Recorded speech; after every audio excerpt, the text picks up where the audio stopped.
We've been talking on meditation and how do we do meditation, the purpose of meditation, the benefits of meditation. This cosmic assistance, we call it cosmic assistance. The cosmic comes from the word cosmo, and cosmo more or less means universal, or it may embrace more meaning than just universal. But we're living in the world with materiality and desires. So whenever in the world of materiality and desires, there is a certain location you live in. We live on materiality, which means that there are things that are perceptible to us. That is things that make up of neutrons, electrons, protons, atoms. This is material. But our existence is not just material. It's also non-material, metaphysical. It's above physical. And sometimes you call it spiritual. The reason why I want to get back to cosmic existence is we have to know our positioning. Where are we? Where do we originate? More or less like that. Where do we come from and what do we end up with? These are the basic questions. We try to take a look at cosmic existence. When we look at cosmic existence, we're looking at the 10 realms, cosmic existence, and we have what we called the 6 dwellings.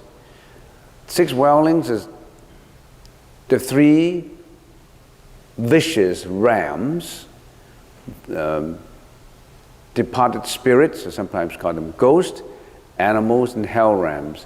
There's also the 3 benevolent realms, the heavenly beings, people call them guardian angels, or people or sentient beings living in heaven above us. In other words, the existence is much more enjoyable, much more pleasurable than us. Asuras, human beings, we are in this level, human beings. In the ancient sutras, there's only 5 dwellings. The asuras is classified in each. In other words, there are asuras in human beings, asuras in heavenly beings. There are also asuras in hell beings, in animal beings, and in departed spirits. So there are only 5. They classify only 5. But in some sutras, they classify 6. Now, when a sutra classifies 6 dwellings, that asuras refers to heavenly being asuras. I don't know if you understand what I mean. In human beings, there are also asuras, vicious human beings. For example, in the atrocities of wars, the imposed atrocities of wars on humans, they genocide, they started genocide. For example, in the Second World War, Hitler, for example, or the Nazis, they are the asuras of human beings. That's commonly recognized now. So there are asuras in human beings. There's also asuras in animals. Some animals are predators, are hunters. They like to kill weaker animals. And some animals are tame. So there are asuras in animals too. There are asuras in spirits. Some ghosts are helpful, benevolent ghosts, and some are vicious ghosts that are harmful to humans. So there are asuras in the 5. But the asuras here are heavenly asuras. They enjoy all the blessings that they receive in heavens, but they are very competitive and they're very jealous. They're always fighting with other heavenly beings. So we are in here. Just to summarize it, we are the 6 dwellings, and we are in this 6 realms. 6 realms or the 6 dwellings. We are here. And this is a world with materiality, world with desires. We are here. You have to know who you are. We are human, and we have been reincarnating. We are in samsara, going through life after life, life and death until now. When I talk about this, some people are very interested. Oh, that's where I came from. Some people, so what? It doesn't touch their heart. They don't know how do we get out. How do we get out from this world?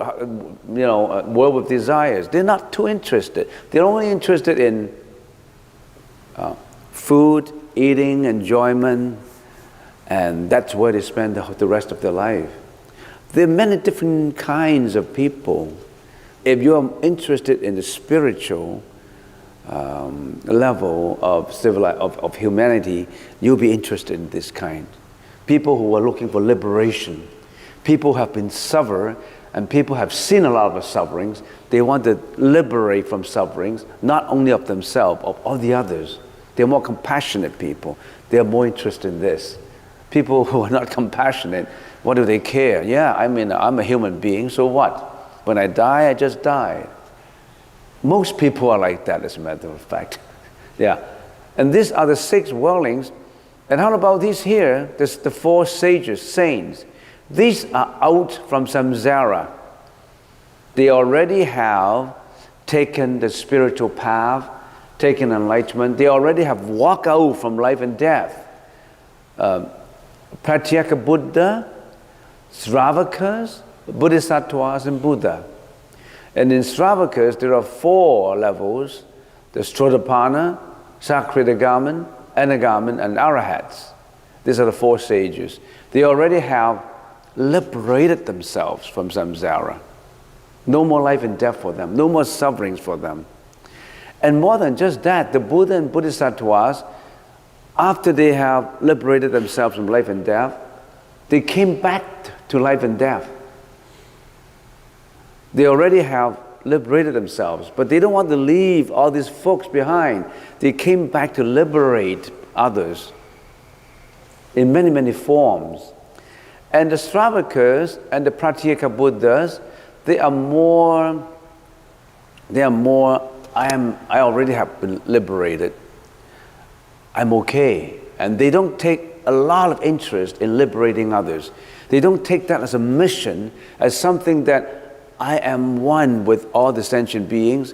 If they're not liberated, I don't want to be liberated. I want to be with them. I want to go back. I want to go back to save all my folks. I can't just liberate myself. Now it's okay that the Sravakas and Pratyeka Buddha, they're already in nirvana. Okay, but these Buddha and Bodhisattvas, they cannot leave sentient beings. They always want to go back.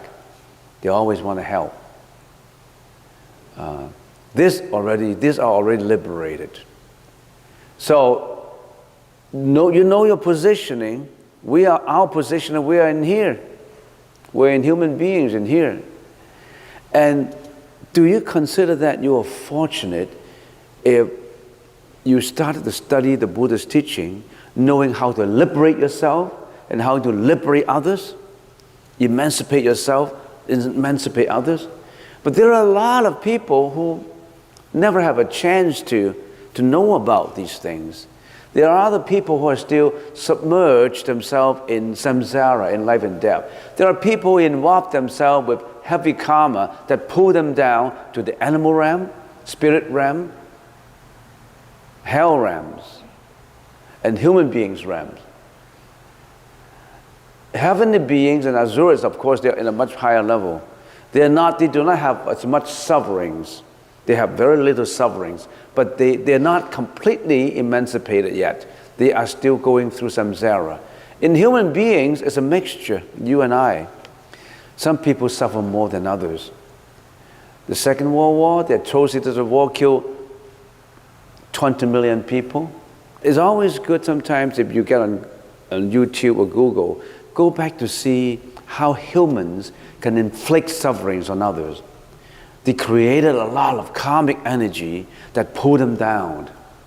First World War, millions of people got killed. In some countries, within 1 or 2 months, a genocide took 300 million people, their own folks. 300,000 people.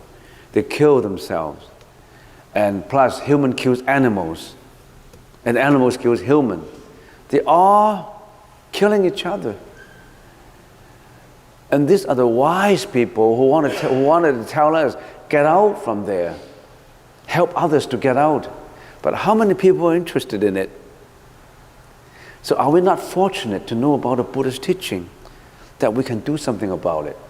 Some people are more compassionate in doing it than others. Yes, I know. I still have to. I know, but I'm learning, but I still go through all these sufferings and life after life. So it's very important that you're very conscientious about it. Don't just take a very negative approach. I know all these things. I go to the temple every Saturday and I meditate. And I'm not bad to people. I enjoy life, you know. I still drink. I still eat meat. I still support killing animals for food. I still have my relationship with others, men with women, women with men, and I know a little bit of Buddhist teaching. You think that is good enough for you to get away from suffering? Be conscientious. Liberate yourself in this life. Do not go into the next life. All right, so these are our positionings. Let's take a look at a self, at a human being in here. And why is he a human being? What is he doing when he's a human being? Or animals, whatever. We look at cosmic existence. We look at here as self. The universe is broken down into materiality and spirituality. There's only two major dharmas. Materiality is everything we see, as minute as neutrons, electrons, as big as a gigantic mountain, oceans. All this is material. They're made up by elements and atoms. And on the other side is spiritual, but that's the whole universe to be considered. Now we're considering, why don't we consider a smaller the universe? That's a self, that's us. Everyone is a small, minute universe by itself, the self. What does the self make up of? You and I. We make up of the body, which is a matter, body cells, your kidney, your lung, your hair, your bones and everything. That's material. You hold a material part of you. You also hold a spiritual part of you. That's perception, conception, volition, and consciousness. You are made up by the five skandhas: matter, perception, conception, volition, consciousness, the five matter that make up of you. This is the body and this is the mind. You have that. Do you realize that you have that? The Buddha broke it down so that we can look at ourselves. How can you emancipate yourself from suffering without knowing who you are and what you make up of? Now this is how you and I will make up of. And then we take a look at more. In the matter, we have eye, ear, nose, tongue, and body. This body, of course, is not just a body. It includes the internal organs of the body. And then we also have the mind, which is perception, conception, volition, and consciousness. And this we call the 6 organs. There's 1, 2, 3, 4, 5, 6 organs, the material organs. And then when these six organs that we have, we interact with the outside world, or this object that we interact, eye with matter, ear with sound, and all the nose with smell, tongue with taste, and body with touch, and mind with all mental objects that we think of the past, the present, and the future. We create images in our mind. We create illusions in our mind. So that's the objects that we create. And when we interact with these objects, what happens? The 6 consciousnesses arises. The eye consciousness, the ear, nose, tongue, body, and the manas consciousness, which is the egoistic consciousness arises. We're living in the 18 realms, the interactive 18 realms. We're living in there. We are the 18 realms. And when we are interacting like that in the 18 realms, at the same time, a lot of mental functions come up in us. not just interaction. What are these mental functions? We call it the 56 mental functions.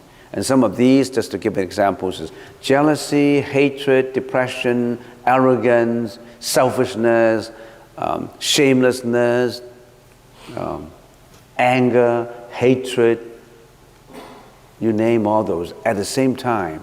And when you are interacting in the 18 realms, when you're interacting in the 18 realms in your daily life, it's not that simple. You are creating karmic energy. Every thought, every bad thought, every good thought, every reaction, creating karmic energy that bound you. That's the reason why some people suffer. Some people die early, some people healthy, some people unhealthy, some people are rich, some people are poor. You created your own destiny and you don't know about it. You've been creating your good or bad or neutral destiny. Don't blame God, don't blame parents, don't blame the society, don't blame all these things. You creating your destiny. And you only blame others for what you suffer. But don't you know that you're doing it yourself? Now, this is only give you a general idea. Now, we call that the Sanskrit, which lead us to stay in samsara, because a Sanskrit, and I will further tell you what a Sanskrit is. It's a Sanskrit word, which leads us to stay in samsara, in life and death. How do we liberate ourselves from samsara? The Buddha said, liberate yourself from samsara. Don't go through life and death anymore. If you don't do that, you'll be always in life and death.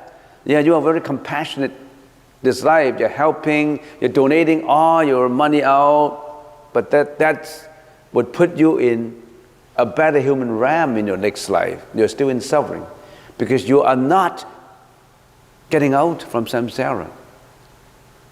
So you have to learn what the Buddha told you to get out from samsara. Not just being a good man, a good woman, not enough. A good man and good woman would only qualify you to go to heaven, and you still die after you enjoy what is in heaven. Heaven is not the ultimate way to go. You still died, but you enjoy millions of years of longevity, millions of years of quote-unquote happiness, you still die. The Buddha said that's not the ultimate way to go. You have to transcend heavens. Heaven is only to what you call, to award those good people. You're a good person. It's an award to you to go to heaven. But don't go there. Become nirvana. Going there, you enjoy the happiness, and after the happiness is all enjoy, the karmic energy of good karmic is used up, you still go back to life and death. Start over again. So don't think about going to heaven. Of course, it's better to go to heaven than hell. But heaven is not the ultimate way to go. It's only to award you for all the goods that you have done. From samsara to nirvana, from samskrita to asamskrita. What is samskrita? All things that are conditioned or brought into being by contributing causes and subject to the laws of impermanent, causation, and rebirth. This relates to samsara and applies to anything that bears the characteristics of arising, duration, decay, and disappearance. That's a universal law. Everything arises, becomes into being. It's sustained for a certain time, and it starts to turn bad, and finally it's gone. Even you, your body is subject to that. Your body has been given birth to you, you're born, assuming that is arising, coming to being. You sustain your life for a while, it starts to change. You start to get old, you start to get sick, and you start to be sick, and then you die. You're going through arising, duration, decay, and disappearance. Not just the body. Everything, every neutron, every atom, every element is going through life and death, going through changeability, changing. No exception. That is universal law. Nothing is unchanging. Your husband and wife today We don't know 20 years later, no more relationship because one would pass away earlier than the others. You have a good family, you think the family would stay all the time? You have a good business, you have a good company, everything will wind up to nothing. There's not just negative. That's a universal law, and you attach to permanence. Oh, I'm going to enjoy this. I'm going to cheers. Here's a bottle of whiskey, and here, cheers. Here's a steak. Cheers, is lobsters. You're committing all this karmic energy. You don't know about it. You don't know impermanence.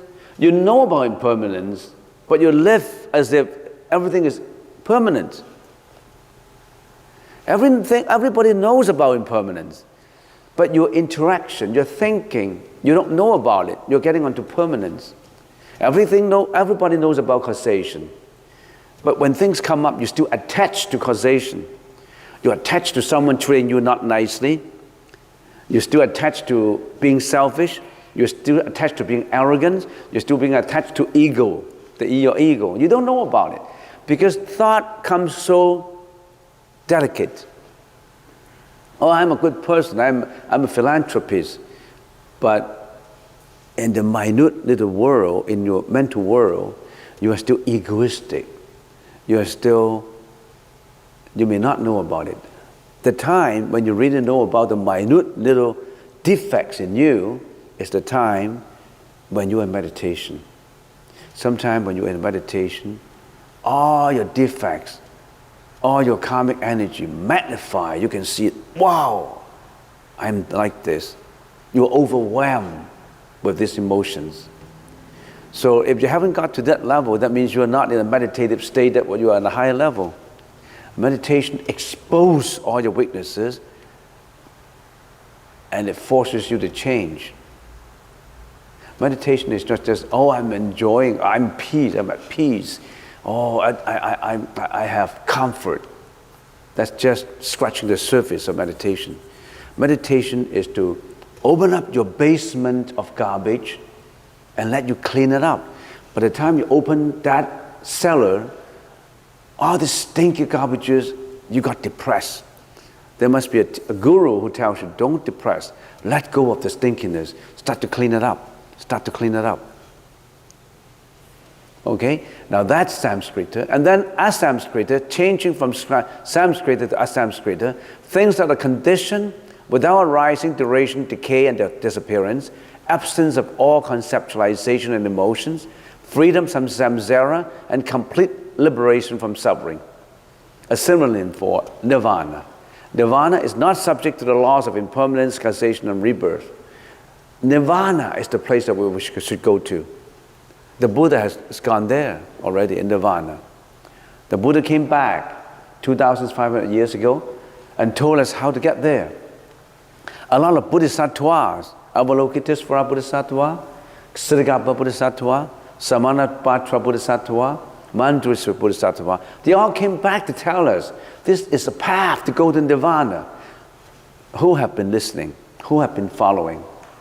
It's not easy to get to nirvana. An arahat, after practicing in this life, become an arahat, he entered into nirvana. But he still keeps a body. That is not parinirvana. Parinirvana is when this body is shut off, no more burden than he's in nirvana. So there's a parinirvana. In other words, when the Buddha 2,600 years ago, he became the Buddha, but he still lived to introduce the Buddhist teaching to the whole world. He still maintained a body. But by the time that he thought, my time is up, I already have finished my mission, I've got to go, then he would dial out this body and get into nirvana. So there's a parinirvana and a nirvana. All right, so these are the things that we always have to remember. Now, when we say meditation, now leading back to where we are now, when we are in meditation, before we get to the first jhana, in this world with desires, we could have 2 samadhi at the high level. Right now, the way we're meditating, you're meditating just on a Saturday. If you go home and you don't do anymore, and you are not a fervent meditators, you just do it haphazardly, you never would have achieved this. Even this is not easy to achieve. This is when you have the direct thought evaluation. When you have direct thought, it means that you keep directing your thought to the breath. You keep directing your thought to the breath. You already have increased your focus in meditation. If I can give you an example, when I hit the gong, dong, you first hear the vibrating sound of the bell. Just first hear it. I can give you an example. As a bird's flying, the birds first stretch out its wings and start to take off. You have a focus. You have a focus. And then evaluation it covers several activities. Sustaining your focus, improving and evaluate your focus yourself. You have the pleasurable comfort feeling. The breath energy permeates into every part of the body. You increase your awareness. It's like in the vibrating example, you continuously hear the vibrating sound. If in the bird's flying example, you have already taken off. Your wings is already out. That's evaluation. You're at a higher level. Your focus has increased. Very few people have arrived at this evaluation. So you always have to direct thought. You increase the focus, you arrive at evaluation. Usually, if I can give a general example, these people meditate for 3 hours per day at least, 4 hours per day. Some people need 6, 7 hours per day. Then they have direct thought, they have focus, they have evaluation. These are the factors. If you meditate for 3, 4 hours per day, then you get comfort. In other words, you're so comfortable that you don't want to leave your meditation. If you have that comfort, you won't give up your meditation for millions of dollars. If somebody say, I want to give you $5 million, can you give me your meditation? You don't want to. To you, money is nothing anymore. Materiality is nothing anymore. Your happiness is not a material anymore. You have that comfort. And then you continue to increase this level, you will get to what? You still have the direct thought, you still have the evaluation, you have a rapture, which is much higher. You have rapture, you have joy, you have a little bit of stillness of mind. You already have your stillness of mind, your focus has increased, that you have this stillness of mind in you.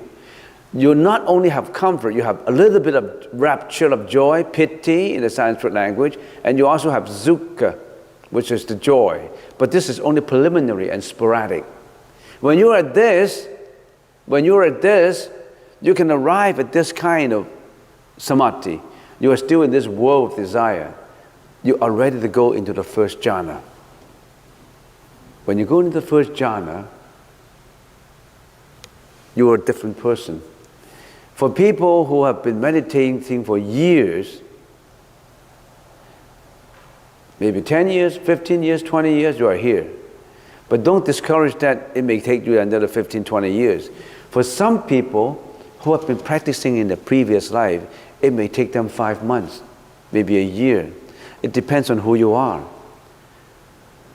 If you've been practicing for many lives before, it could take you 1 year, 2 years, 3 years, 4 years, and then you reach to the first jhana. Now this is before getting to the first jhana. Now, next time we'll talk about what do we do, how do we feel in the first jhana, second jhana, third jhana, and fourth jhana. If you arrive at this, maybe out of many people arrive at the first jhana, second jhana, and third jhana. You are close to a saint level because you all realize these 5 mental factors. You have directed thought, you have evaluation, you have rapture, you have joy, and you have stillness of mind. All these is completed. All these you already have completed. You totally get all these. And then, in the next time, after you arrive at the first jhana, then how do people get to the second jhana, third jhana, and fourth jhana?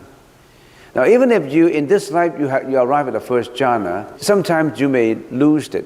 Say if you are a monk, you already have arrived at the first jhana, but sometimes you have to go out to teach, and then you interact with other people, then your karmic habitual energy came back. You may lose your first jhana. Because say, for example, if this monk interact with ladies, for example, because he's been karmically built up kamadhatu habits, he may tend to talk to the ladies more, for example. Or, oh, this is a beautiful lady. Or all of a sudden he may lose the first jhana. And he had to do it again to get the first jhana. Or if his greediness is so much that this monk has been preaching, and then somebody said, can I donate it to you a $20 million land so that you can build a temple on it? All of a sudden he become so greedy. Yeah, I can build a good temple, and somebody donated me $20 million. Of course I'll accept it. And all of a sudden you build up fame and reputation in your mind, some greediness in your mind, and then you lose your first jhana. And you get into attaching to temples, fame, reputation.